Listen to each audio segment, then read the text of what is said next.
Finally, finally. Hey, everybody, it's Uncle Devious, Uncle D for short. It's been a long time since I've had an opportunity to talk to you all. It's a few years since I did my show Devious Fridays. I just want to say, for those of you who have told me that you wanted me to come back first, I want to say thank you, and I appreciate you letting me know that this was something that you wanted me to do again. FYI, this was one of the most difficult things that I've had to prepare for ever. Reason being that I didn't want to talk about the same things I talked about before. I don't want to discuss politics. I don't want to talk about the elections and all the rest of those other things. I couldn't care less. I want to talk about this. Now, it's backwards, obviously, if you're looking at it like this. Maybe I'll switch the camera around. I don't know. We'll find out. But I want to talk about being human. That is what this whole series is going to be about. Because that is the thing that we are lacking today. We are lacking humanity. We are lacking the ability to see ourselves in other people. We lack the ability to recognize that they are the same thing that we are. We treat people differently, like they're made of a different substance. We treat people like they're furniture sometimes. We move them around in the ways that we want them, like we're organizing a room. We can do better. The other thing, one of the things that I had to consider when I decided to do this again, which is what took me so long, I was supposed to have started this last year. One of the things that took me so long was I did not know what level of honesty I was ready to get with in doing a series like this, because I have a tendency to, be upfront. But there's so much that's going on, and talking about a lot of it is very emotional and very new. And I don't know. I didn't want to cause harm in telling my story. I didn't want to cause harm to anyone else, and that is what took me so long to come to doing this, because I didn't know how I could do that. I didn't know how I could tell this and not make somebody tell things about myself that happened in experiences with other people and not make it into the horrible thing that I felt. That is not how I want to proceed. So what I'm going to do is I'm going to take it slowly. That is how I have decided to proceed. But I have decided, as you can see, to go ahead and do this again. And for those of you, again, who, if you're new, I'm Uncle Devious. For those of you who knew me from Devious Fridays, welcome back. And this new series is Uncle D's House. The reason for the changes is one of the things that I noticed or became conscious of as those of you who've been watching me, I did some traveling in the last year. Um, some of it was for fun and some of it was for necessity, but it was, all in all, it was a great experience. I had a pretty decent time. It wasn't, when I look back, it could have been a lot worse, but there were some situations that I had to endure that I didn't have to endure, but I endured for a variety of reasons. But again, like I said, I didn't want to tell those things and not be fair. Because one of the things that I'm noticing, like, I can tell my side of the story. If there's another person involved, you have no idea what they went through, how they perceived it, or anything like that. And those are things that I think we need to begin to be conscious of, is that other people have the right, the desire, the opportunity. They are going to see things differently than us. That is the human experience. They are a different human. And we have to allow them that time to change, to grow, to understand things, and not be so caught up in what it is we want from them. It's very selfish for us to interject our needs and wants onto other people like that. It's something that we need to grow and understand that there's a more efficacious way to handle getting what it is we want. But I wanted to talk, and I didn't know. One of my friends said to me, I was down in Georgia, and a friend of mine said, you need to do your show. And I'm like, wow, I didn't honestly think anyone was listening until I came back to Jersey, and everywhere I went, there was someone going, when are you going to do your show again? When are you going to do your show again? When your show coming back? Why aren't you doing your show? Things like that. I was like, wow, I had no idea that people actually wanted to hear me talk. Excuse me. Excuse me. I'm getting a cold. Excuse me. But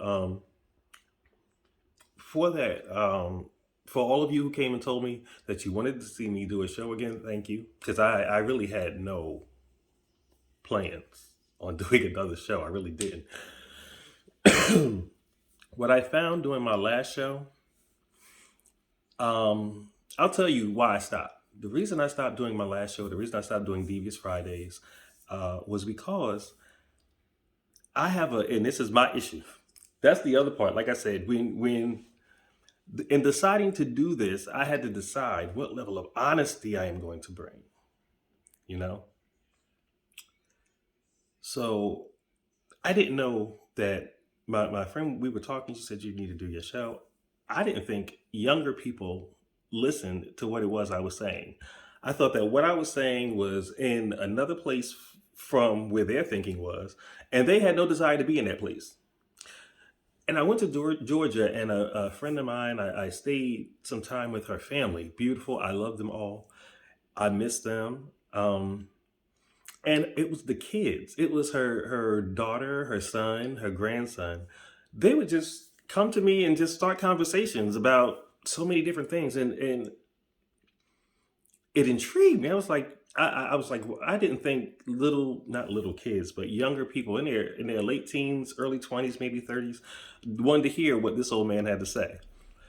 But I had so many great conversations that I said, you know what? We can have these conversations with everybody. We can have these conversations in everyone's home. Everybody can benefit from these types of conversations, because the conversations that we're having, some of them are entertaining, but are they really worth having? That is what we need to explore. A lot of times we're talking, this is a pet peeve of mine. So you know what? As y'all get to know me better, you'll understand that I am pet peeved all over the place. I am pet peeved up to peeve when it comes to certain things. One of the things that is what was that thing? I lost my train of thought. What was I getting ready to say? A pet peeve of mine when I give someone information, I like them to take the information and put it into action. So for a couple of years doing the show, I felt like there was no action taking place as a result of what I was doing. It's like, nigga, who are you? People ain't got to move into action because of you. You can continue to inspire. And that is what you should do. You should sit down there and talk. It is not your job to continue to follow it through to the ultimate end. That is not your job. The job for you is to continue to share what you know. If somebody will pick it up. There'll be somebody somewhere who's going to need it, who's going to grab it, and who's going to take it, and they're going to run with it. It doesn't have to be everybody. But honestly, that was the thing that bothered me. It was like we couldn't get any cohesiveness in the community to tackle these issues that everybody seemed to want to talk about. So I decided, forget the issues. Let's start with the people who have the issues. Because if you take away the people, there are no problems. I know a lot of people are like, what is he talking about? Imagine you are the only person on earth. Everybody else is gone. Where are your problems? Your problems might now be company, if you want that sort of thing. All the other things that you perceive to be problems involve other people.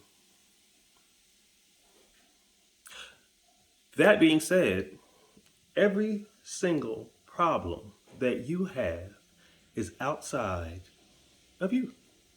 Unless you have a sickness or illness in the body, of course, or of the mind. It's a different story. But just regular everyday problems, the problems that you encounter with other people. No other people, no other problems. That got me thinking more about what it means to be human. Because there's a lot of being human that is social. We use that a lot. We're very social. We like to get together and do things. What I would like to know is, when do you break apart and get single for you? When do you leave the pack and go off and get into some silence and talk to you? When do you go off and do that? At what point in your day is the best day for you to talk to you? You wake up in the morning, there are kids, some of you who are ready as soon as you wake up to throw their demands at you and have you do everything it is that they need you to do to prepare them for their day. Others of you have spouses or significant others, and they wake up with the same thing. They are ready for you to do what you can for them. At what point do you stop and do something for you? I'm not talking about shopping. I'm not talking about going to get your toes and nails done. Those are great things that, very self care type things those are. But I find now that the greatest self care is in me. Let me expand that a little more. It's sitting in silence, letting go of what the world has thrown onto me, attached to me, programmed into me, all of that. That's the time to let all that go. I have a thing where I don't like to get up in the morning and talk to anybody until I have had an opportunity to sit down and talk to me. Because if I get up without thinking, without, getting a hold of everything it is, if I am running on the same things from yesterday could have been a really bad day.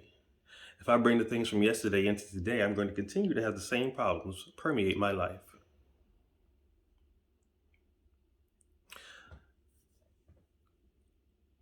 So this is about looking at each other, looking at ourselves, learning who we are, and learning what there is different to do. Um, since I have been back in New Jersey, first of all, let me run this back before I get back to New Jersey. I need to tell y'all what happened when I went to Georgia. Excuse me. So I packed up my house a couple of years ago. I had just bought it. I only had the house for about 2 years. Nothing. Things did not go quite the way that I planned. They became more of an expense very quickly than I had anticipated, and I decided to not carry that burden. It was the best thing for me to do. Listen. It was the best thing for me to do. There was so much, like, I was a first time home buyer. And when you're a first time home buyer, and there are very few people who have really practical information that they can give you, things that are going to affect the outcome of your when you go for the closing of the house, or things that need to be done inside the house, plumbing and electrical issues and things like that. I didn't have a lot of people that I knew personally who I could call on to, really take a look at this thing. This was me with my eyes and my experience looking at this for the first time and going, okay, it looks nice based on what I know. So I didn't know enough to check certain things. So obviously, like I said, again, it became a much more of an expense that I anticipated. It was not one that I could carry because, again, for those of you who know, I retired. That means I am on a fixed income. I'm not saying that I can't work again. It's going to take some doing for me to do that. If that was something I wanted to do right now, I don't know. I still have some other things that I'm trying to get worked out before I jump back into an arena like that with that much time, that much of my time and attention being taken away from me and my care. So I packed up everything. At first, I went to Maryland. I stayed there for a while. Maryland is nice. I actually like Maryland, but I obviously didn't settle there. Things went a bit faster with what was going on in Maryland than I anticipated. So I went to Georgia, which was a place that I had always wanted to go back to. I lived in Georgia the summer after my junior year in college, between junior and senior year. I lived in Atlanta. So I went down to Georgia. Now, the original plan was the friend that I was talking about, whose lovely family I had, spent time with down there. I was supposed to stay with her. She said, listen, I got boom, you can come and, stay here until something better happens. And then her whole house got COVID. I was in Texas. Honestly, let me be, because again, this is what I was trying to, I didn't know if I wanted to get this butt naked. So technically, at that time, I was homeless. I didn't have anywhere to specifically be or call my own. So I ended up driving around the country to go see people that I hadn't had the opportunity to visit because I was working and then I was ill. I was in Texas when I got the phone call telling me that my friend whose family got COVID, that she had been making phone calls on my behalf to people she knew in the greater Atlanta area to see if there was a place that I could stay or anybody had any space that they were really willing to rent to me. So she found a woman who was renting a room. I said, okay. I went there, checked it out. I had to come back to Jersey and went back and I stayed in Atlanta. The woman who I met initially, whose house it was that I stayed in, when I first met her, everything was cool. I thought she was a sweet person. We're the same age. And I thought she was nice. We kind of lived very different lives. But it wasn't anything to me that was unworkable.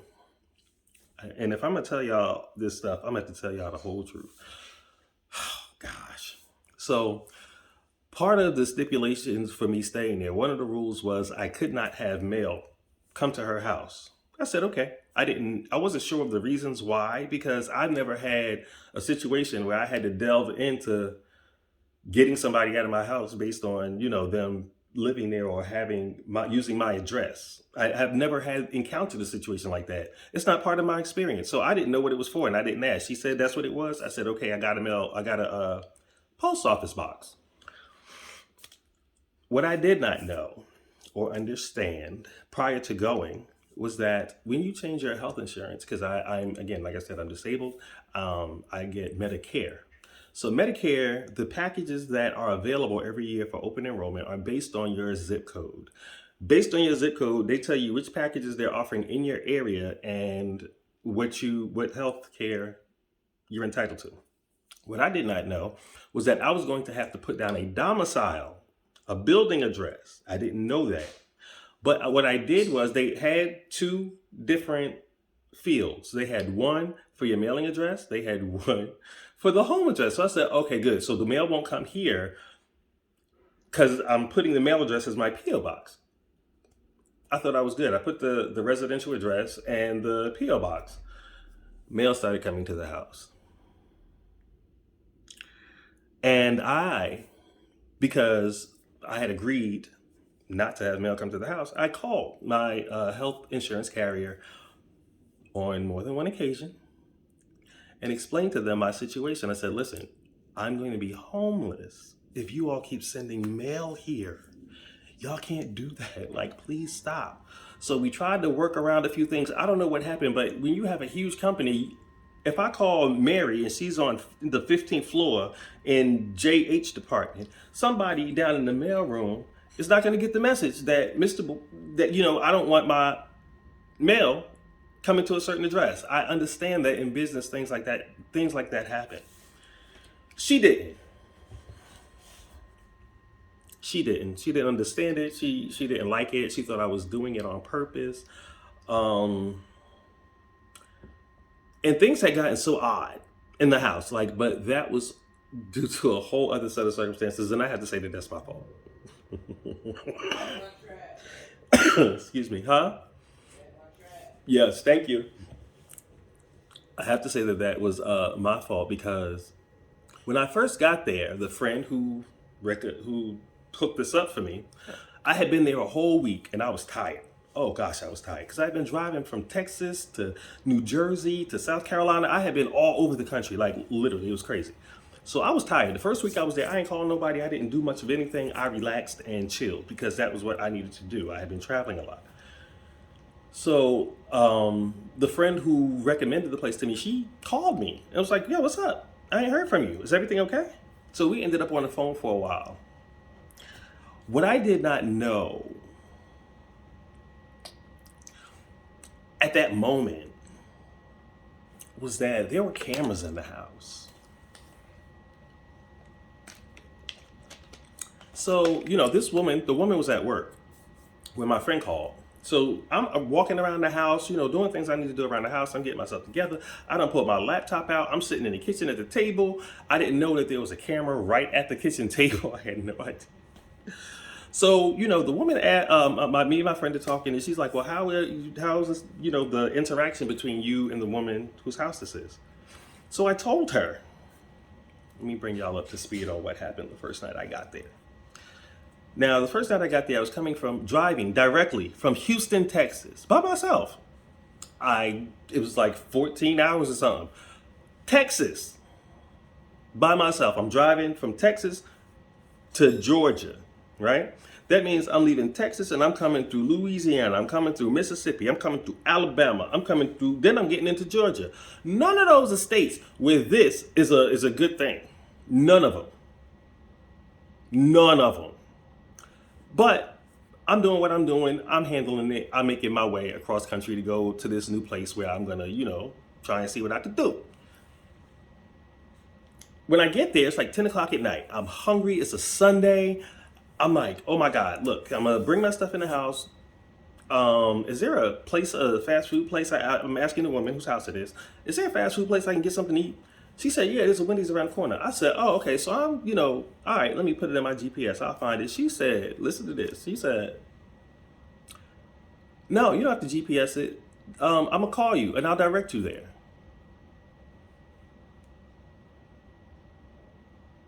What?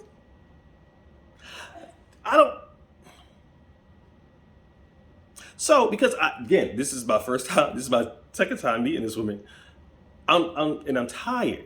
I've driven across the country. I'm tired. All right, fine. So I listened to her direct me the whole way there and back from a Wendy's that was 2 miles away from her house. This is the first night I got there.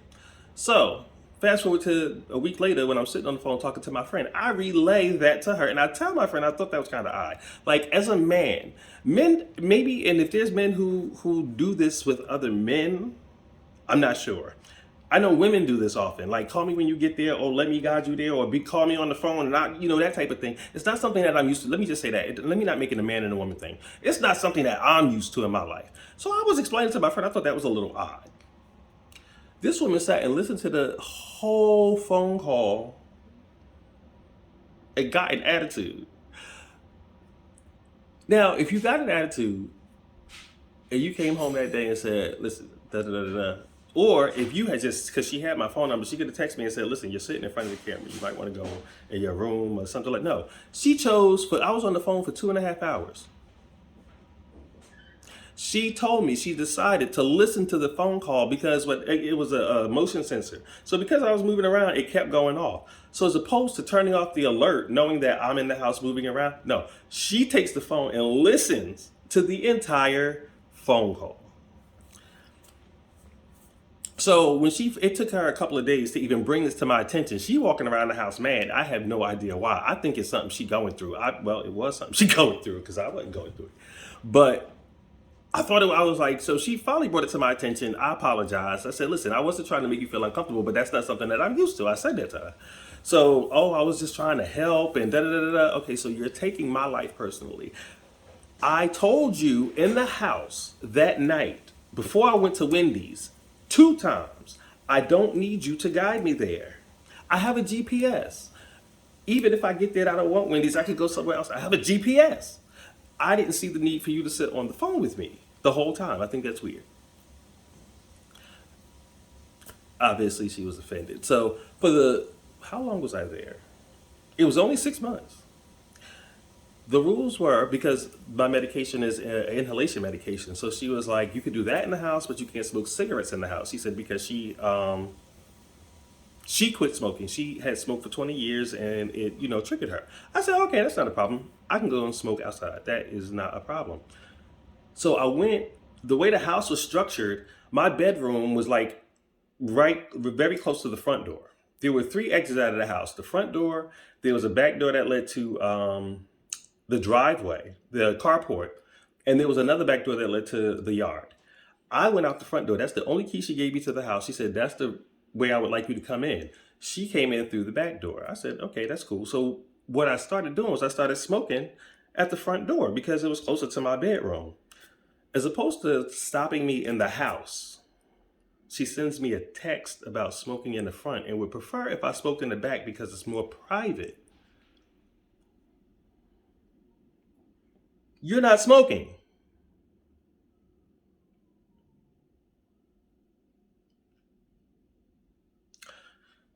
Fine.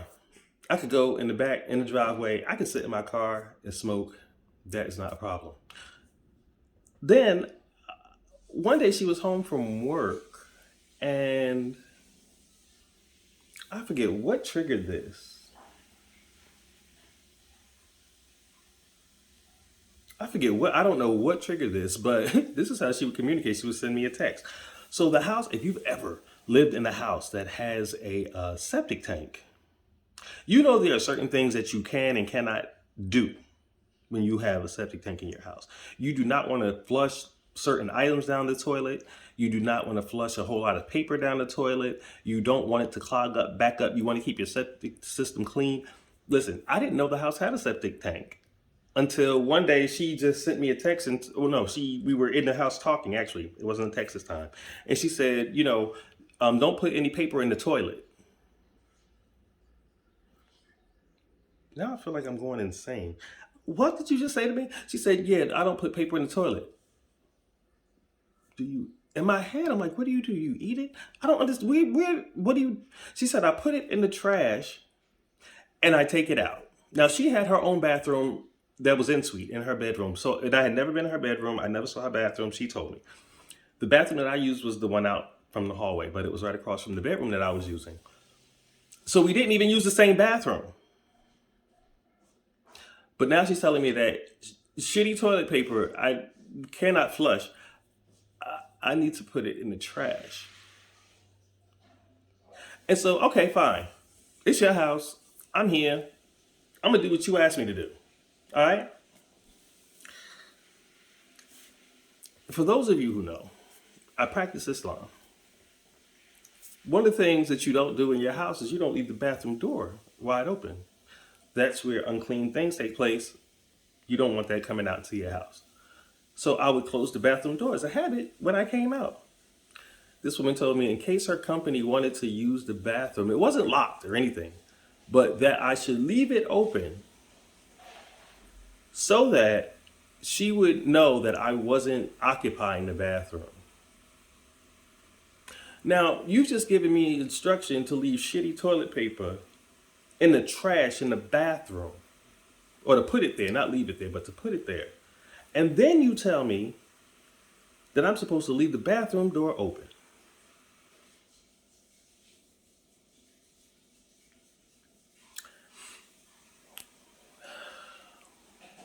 A little background on this woman, just because I feel empathy. This woman was raised in Birmingham, Alabama. She was one of a large number of kids. I don't know, I forget the exact number, somewhere around, it's close to 10. Somewhere close to 10. I don't know, plus or minus, but it's close to 10. She and one of her brothers are the only two that are gay. And her family was very religious growing up.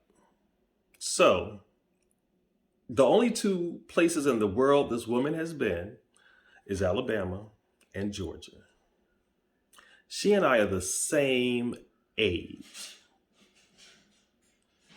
The only places she has been is Alabama and Georgia. She has worked for the same company for over 20 years. She has owned 2 homes. She has 2 cars, but has not taken herself out the country on vacation or anything else ever.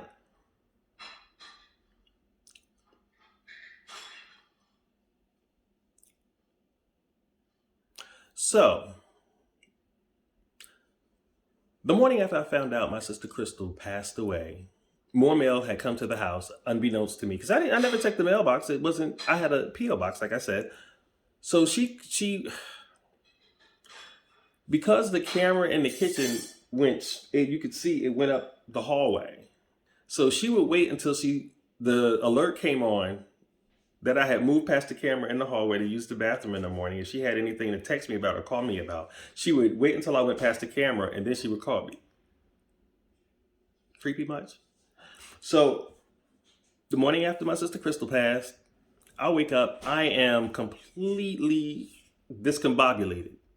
I don't know what I'm gonna do. I know what I have to do. I got to get myself together because I need to be in New Jersey for my sister and her daughters. That's all I know. This bitch calls me talking about the mail on the morning that I find out that my sister passed. I said, listen, she's the well, I don't know what to do at this point. You ain't got to do nothing. I'll leave. I'll leave by the first. That's it. I'll leave. And that's what I did. I packed up. I was out of there before the first. I was out of there way before the first because I was in New Jersey by the first. You don't have to tell me twice. You don't have to tell me twice. I'm not doing any of that. Not here. Not here. Not at this stage in life. That is not necessary to be done. So, that being said, I left. I came back to New Jersey. So for anybody who was wondering, what brought him back to Jersey? That's what brought my sister passed away. I was tired and fed up of this woman and her nitpicking because it just got so hard. Like, you know me, I'm social. I'm gonna go out. I came down there. I found out where the parties were. I found out where the hangout. I found out where recovery was. I found out where everything is, and I took my behind to where it was I needed to go. She would come home from work. She would sit in the house on the phone talking to people that she met online. So after a while, it seemed like she was looking at me funny because I was going out. Because one night I came home and she's just sitting there like this, looking at me while I'm coming in. And I'm talking to her like, hey, how you doing? You know, you all right? Yeah, I'm all right. So she says, you ain't out to get in no trouble. What? I didn't even know how to, I'm a 50-year-old man. As long as I'm not bringing it to your house. The whole time I was there, people came from New Jersey, from South Carolina, from other places down there to visit me. I never brought them to the house. And she wanted to meet, obviously she was a lesbian. She wanted to meet some of the females that she heard me talk to. Bitch, I wish the fuck I would. I wish I would. You don't have the social skills to be in my presence around other people. You just don't. So I'm grateful for that experience though. It gave me a lot of time to get some things done. There's some things that I started in Georgia that were pretty good, but I work hard at improving my life. May not seem like it sometimes, but I work hard at improving my life. What that means is I take the time to read different things. I take the time to go to the doctor. I take the time to make sure and find out I know what's happening with my body, with my mind. I try and do as much as I can. I'm not a guru. I'm not no type of expert or any of that. I just know I want to feel better. And I know that if I talk about how I feel better with you all, we all can feel better. We can all get in the habit of talking about what it is that is going on with us so that we are not trapped in spirals of feelings. Because that is what develops into our personality traits. Hurt. Those are the things that chip away at the beauty of our personhood. When we don't address hurt, trauma, different things, when we don't teach people where our boundaries are and make people stay on the other side of that boundary, when we keep letting them cross over into our boundaries, we are allowing damage. We are allowing damage. There's another thing that I wanted to get out. I said that I was going to do it in this particular episode, the first episode. I want to get this out because as I go forward in this endeavor, I want to move as best I can. I can't advise nobody of something that I am not willing to do. So I'm going to do this publicly, and I'll probably do it privately and individually too. But for my sister's children, whom I have chastised and punished in physical ways, I apologize to you. If there is a reason that you wish to talk about it and find out what my thoughts are, I am more than willing. If you want to cuss me out because of how you feel about it, I will sit there and listen. But I apologize because I used to think that I had it in my mind, let me say that, and I don't know how. I had it in my mind that my parents did not apologize to me for things that happened when I was growing up. And but I'm learning that the apology isn't you saying I'm sorry. The apology is changing the behavior and not doing the same thing again. That is the apology. And it took me a long time because I was waiting for somebody to come to me and tell me that they were sorry for what they did. And actually, it had happened. I just didn't remember it because I was so clear about the fact that I had not been apologized. You could not convince me that my mother or father had ever apologized to me. And I finally sat and thought and remembered some conversations, and both of them have. The problem that occurred why I didn't remember is my perception of their apology was that it was insincere. Now, whether it was or wasn't, I can't gauge that. What I do know is they apologized. So I can move on. As a matter of fact, I had a conversation with my mother earlier today and let her know I don't hold you hostage to anything. I do now realize that my mother, and I told her this today, I said, "Bob, you had me at 22 years old." When I look at 22-year-olds today, there's no way I would trust any of them with a human life. So you did good because I'm still alive. You didn't kill me. But they were young. Most of our parents were young. Think of the age where your parents had you, and then look at your child who is that age.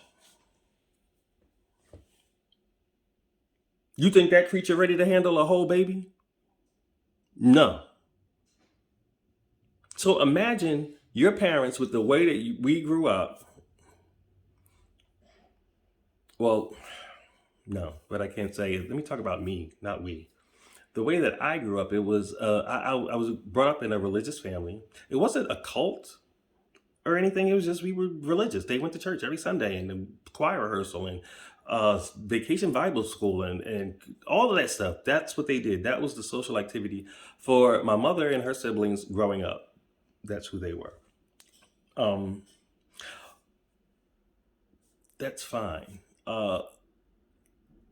Once they started having children, because they had been in like this microcosm of society growing up in church, the ills of society that kids will bring to your attention, people who are raised in church aren't necessarily fully equipped to deal with that level of action, of experience. My mother says to this day, she's talking about she said, "I was so green." That means she was naive. I didn't know that for a long time. I didn't thought she was painting herself because I've been hearing this since I was a kid. I was so green. I was 6 years old here and I was so green. How are you green? How did you turn green? Anyway, so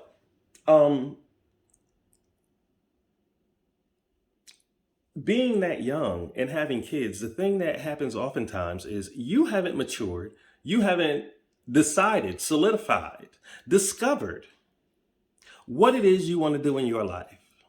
And now you've got to guide this other life. What's the rush? That is what I would like to ask people who have kids young. I've heard people say, "Oh, I want to have them while I'm young enough to, keep up with them." Your kids only going to go as fast as you do. Kids are always going to look for the person that they came from when you treat them well. They're always going to look for you. So that does not make sense. So, yeah, I lost that train of thought. I would, so all of this stuff that happened, like I said, I wasn't sure that I was ready to sit and talk about all of that because I was still processing it. Like when I came here, When I got here, it was Crystal's funeral. Then someone else died, and then my best friend lost her daughter. The very following month, my uncle passed. His funeral was the day before my niece who had committed suicide. And the very next day, our family neighbor's sister had died. So it was Friday, Saturday, and Sunday we were at funerals. And this was just a couple of weeks ago. So unpacking all of this, trying to think about what it meant and where should it go or how much attention should I give it? What do I need to pay attention to? All those thoughts are running around in my head. I just had time to unpack it. I really just had time to unpack a lot of it. And just in the last 6 months have I been in a place where I am comfortable enough to sit down and talk to other people. Because when I got here, there were some other things that happened, but I'm not ready to talk about that yet. But I'll get to that though. What I will say is when people in your life change, don't take it personally. It's usually not about you. Most often it is not about you. And I don't know if that is what I'm experiencing here because I'm gonna say this and then I'm gonna get off of here. I feel like I always feel like I talk too long. But since I came back to New Jersey, and I understand everything happens the way that it is supposed to. I get that. I don't lament that at all.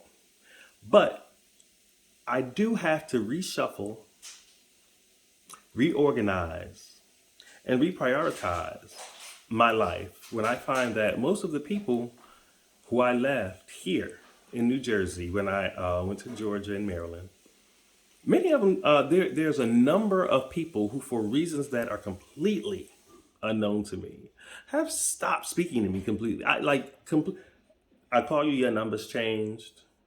I call you, you don't call me back. I leave messages, you don't respond. I text you, you don't respond. And I'm like, first of all, I don't know what it was I could have. If I did do something, please tell me.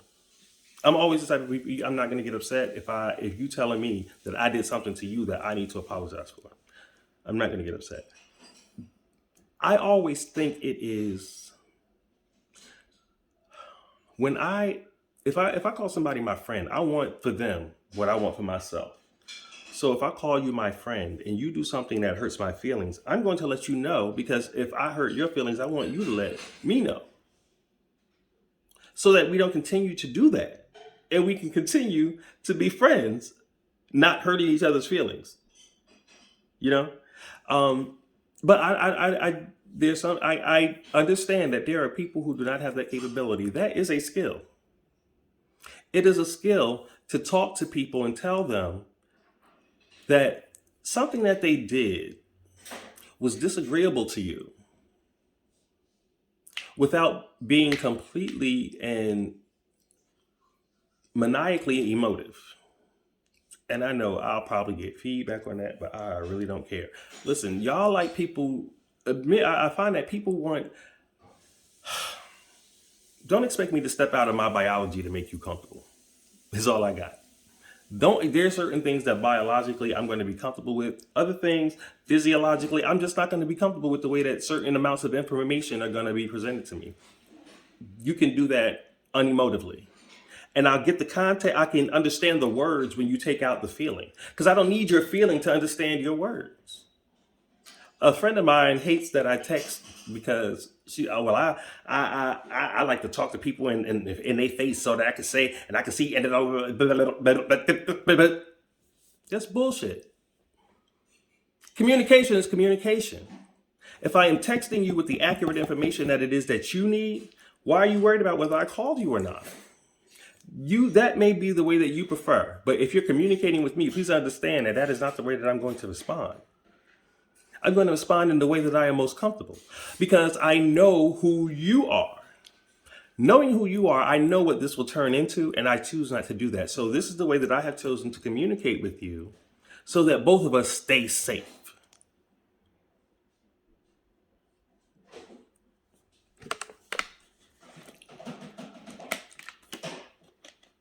Stop taking other people's journeys for granted. So personally, rather, it's not about you. We have to grow in some uncomfortable ways. There's, and I'm at the stage where I don't always want to talk about it. Like I like to talk about ideas, but the personal things that are happening day to day with me, I just don't need to take all that off to anybody. I don't. There are things that happen to everybody every day, all day. There's no reason for me to sit down and want to recount my events to somebody all the time. So be mindful of that. Just throwing information into people's ears. To me, that's like somebody walking up and sticking a pork chop in my mouth. It's just as offensive to me and disrespectful to me when you give me a whole bunch of information that I didn't ask for. Your silence is more powerful than anything that can come out of your mouth. What is the sound that a tree makes when it is growing? What's the sound a human makes when it's in the womb? What's the sound of the growth of the baby? It does that in silence. That is where power is. Your power is not in you all the time. That is not where your power lies. Sometimes you have to back that down, shut up, and let people see you sitting quietly in order to get their attention. That's a very powerful tool that a lot of people throw away and don't exercise. They don't use it. First thing they want to do is open their mouths. That's the last thing you should want to do. Because nothing that you say is necessarily something that is going to affect somebody else in the way that you think it is. So shut up. So I thank y'all. I'm about to get out of here. I thank y'all for joining me on this first episode of Uncle D's House. I hope that you will join me for a whole lot more conversations. Please, please, please. We are not going to do this for, I can say that better. Would you please like, subscribe, and share? If you think this is information that's worth talking about, share it. Send it to somebody in a message.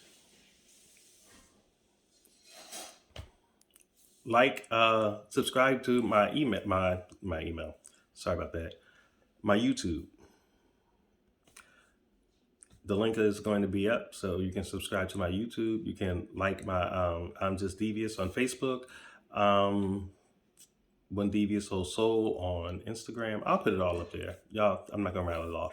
I'll put it all up there for you guys. So welcome to Uncle D's house. This is where we're gonna be for the foreseeable future. So I thank you all for watching. I appreciate you for coming. And do me another favor before I get out of here. Do me one more favor. Tell your friend. Tell a friend. Tell them to join you next time in watching, because there are going to be times when I do it live, and those you want to catch, and I'll probably post that. I don't know if I will. You just might have to catch it. We'll see. But yeah, I will be doing it live. But tell your friends to join you in the chat room. This is where the conversation starts. This is where we start changing the minds of not necessarily changing the minds of children. This is where we begin to let young people know that they are responsible for their own change. So I'm Uncle D. I don't have a goodbye yet. So this is my first episode. So I'm just gonna say peace. Y'all be good. I'll holler.